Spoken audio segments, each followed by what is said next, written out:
tempo to the one before. Maybe a little bit faster.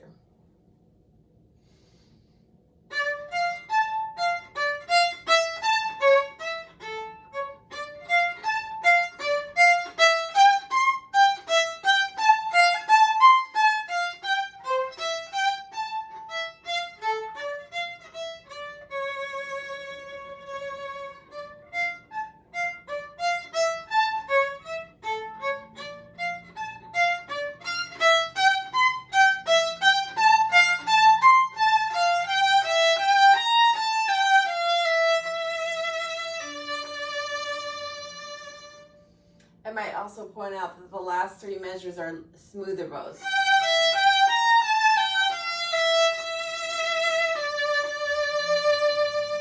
Because it's the last time and it's special. Variation 3 will be anywhere from 106 to 116, slightly faster, and it will be important to bring out the notes that are changing, and this requires a lot of dexterity because the fingers are changing quickly. Practicing in doubles really helps, and then dotted rhythms. 96 is right around.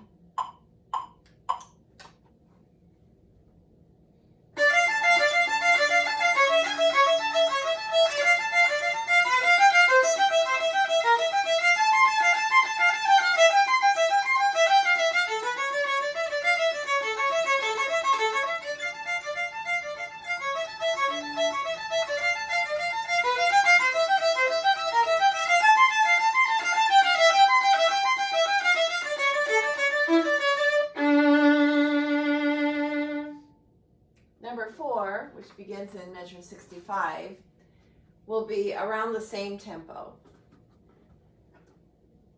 This one also has an eighth rest that you want to make sure you observe by lifting the bow. So practice going 1, 2, 3, 1, 2, 3. Lift the bow. The pinky is very helpful in lifting the bow.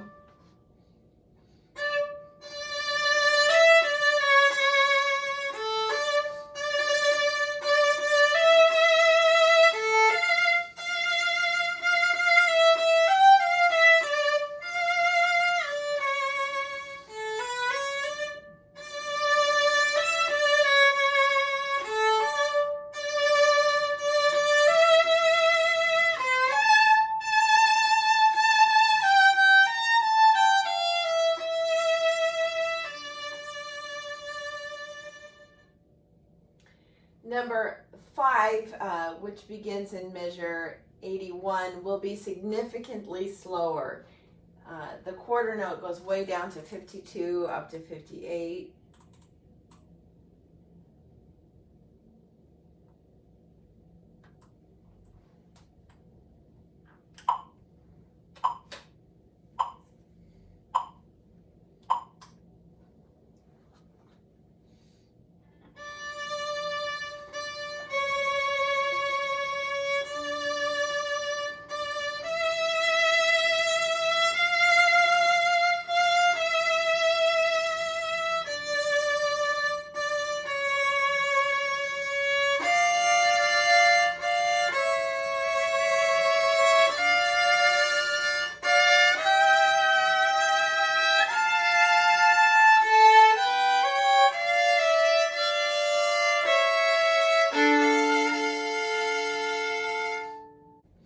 Number 6, which follows, will be almost 3 times as fast.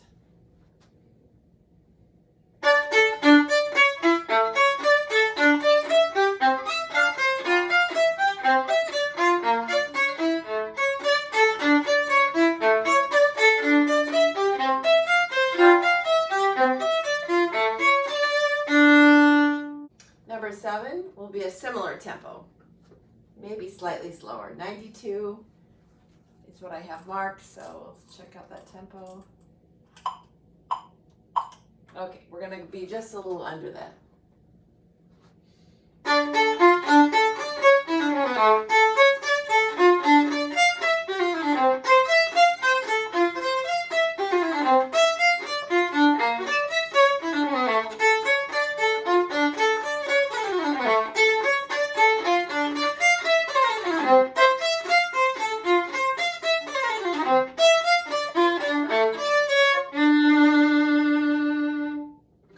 the next variation begins on that last note, the Adagio number 8, which actually starts in 105 or even 104. So we're going to start on the D that I just landed on, only it's third finger.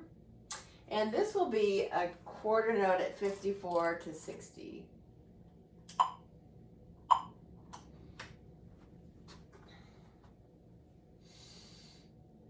So this is the last 2 beats of the previous movement, number 7. So this is the third beat of measure 64.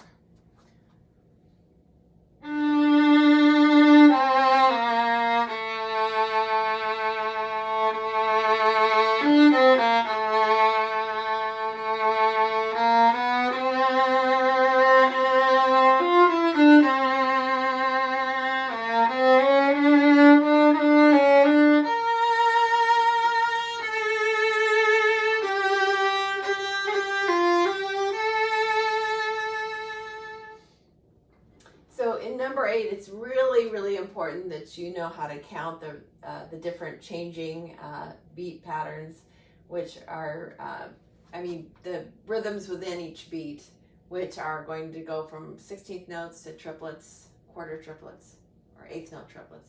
So 1E and a 2E and a 3E and a 1E and a 2E and a 3E and a 1 and a 2E and a 1E and a 2E and a 3E and a 1 and a 2 and a 3 and a 1E and a 2E and a 3 and a 1 and a 2E and a 3 and a 1E and a 2E and a 3E and a, slowing down at the ends. The next allegro will be around anywhere from 96 to 110 for a quarter note. And on this piece, it's really important to make sure you have a separation between the first 2 notes, the second note I should say, and then the third note. So you have a lift and then a very crisp. So you want to work on doing a lift and then doing a quick, almost a finger collé stroke, so that it sounds really quick in the bow.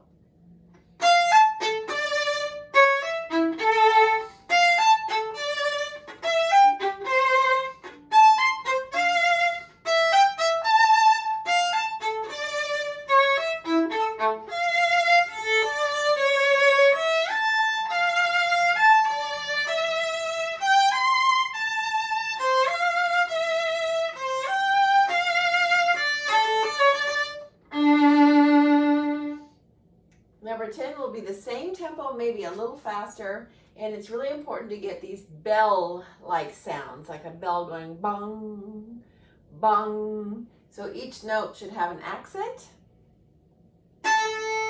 followed by a sustained sound that is less.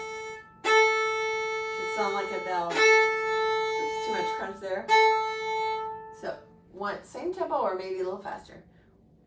And also this piece is very syncopated, so knowing how to count and clap, count and bow is very important. So 1 and 2 and 3 and 1 and 2 and 3 and 1 and 2 and 3 and be able to count and bow in the air before you start this one, or just on one note.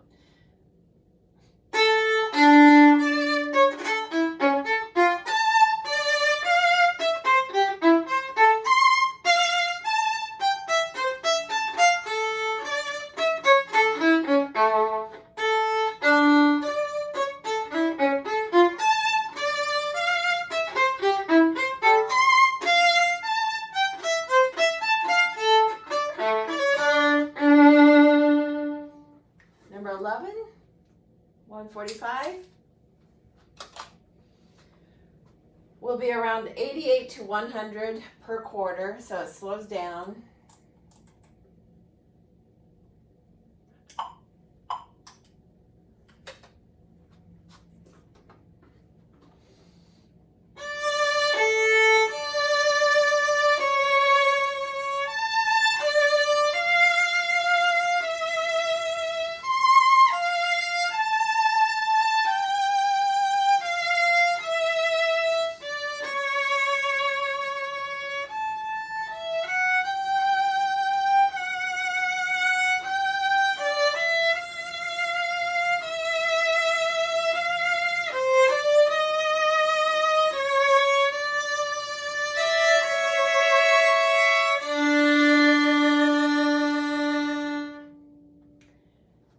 next variation, number 112, starts in 161.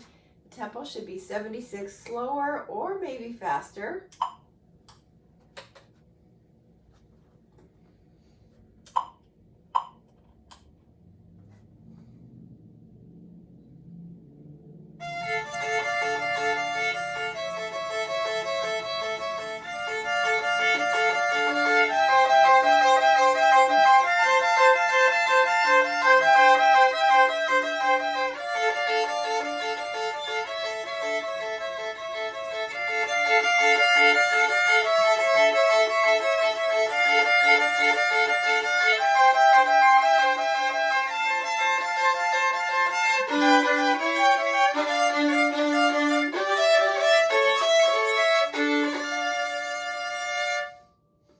I might add that in this piece, it's very important to practice just the first note of each measure. So practice going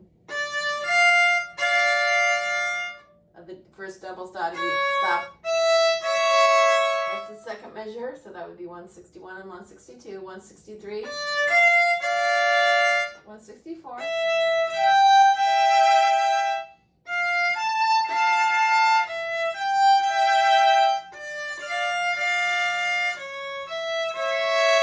So make sure you can get those double stops in tune.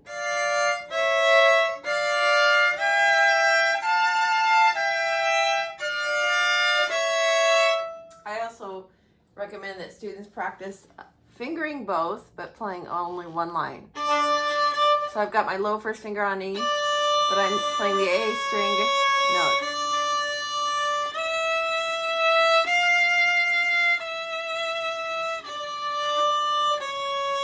And then also the top notes, still fingering both.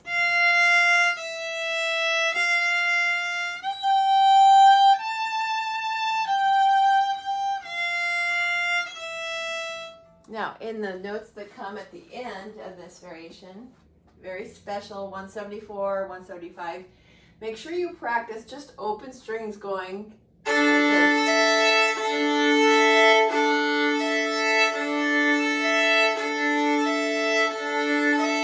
Maybe doing some dotted rhythms.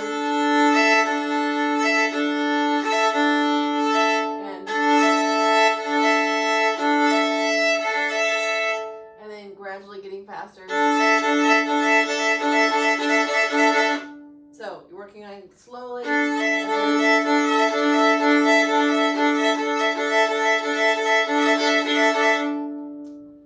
So a lot of open string practice, then adding the notes, perhaps with pauses.